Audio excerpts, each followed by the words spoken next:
So today we're going to study how the associative property for addition and multiplication works. The associative property states that it doesn't matter where or how you group numbers as long as you have plus all the way through or as long as you're multiplying all the way through. So let's start with the addition here, plus. Look at the three numbers on this side of the equation, 3 plus 2 plus 5. And look at the three numbers on this side of the equation, 3 plus 2 plus 5. Same numbers on either side.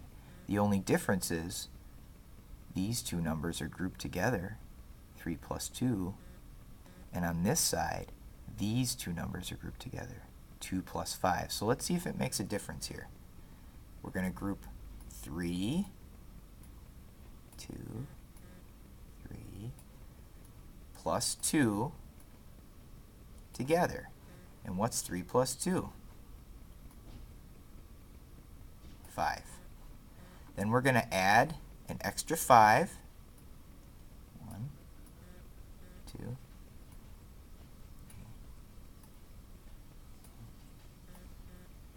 5. So if we have 5 grouped together and we add an extra 5, what's 5 plus 5? 5 plus 5 is 10. So we have 10 red circles. Now let's calculate the other side. On this side we have 2 plus 5 grouped together. So we're going to group 2 and 5 together. On the other side, 2 and 3 were grouped together. But on this side, 2 and 5 are grouped together. So we have 2 plus 5. And what's 2 plus 5? 7. Then we have to add the extra 3.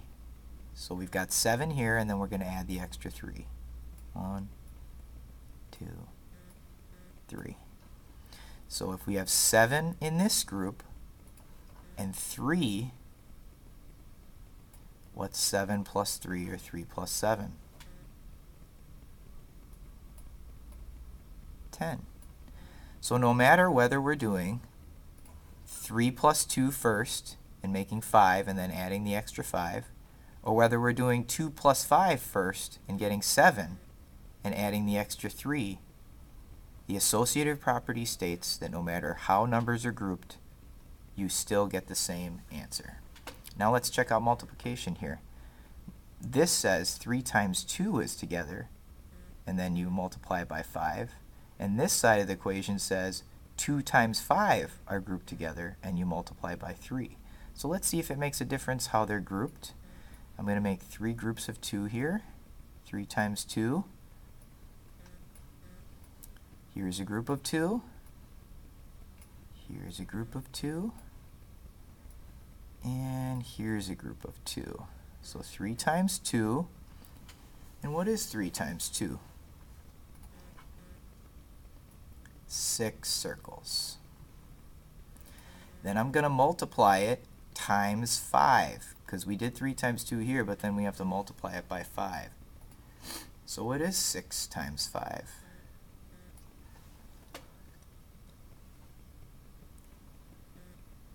6 times 5 is 30.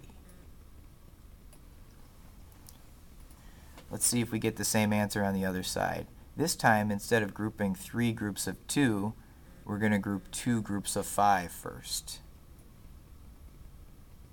I'll use this one. 2 groups of 5. I'll use these. So 2 groups, 5 in each group. 3, 4, 5. Oops. Okay, there's 1 group of 5, and we'll make another group of 5.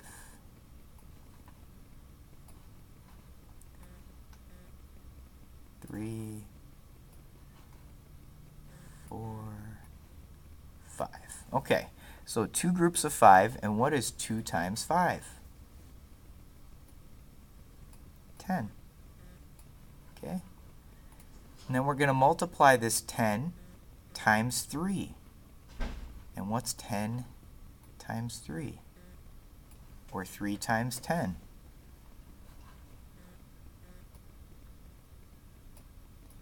30.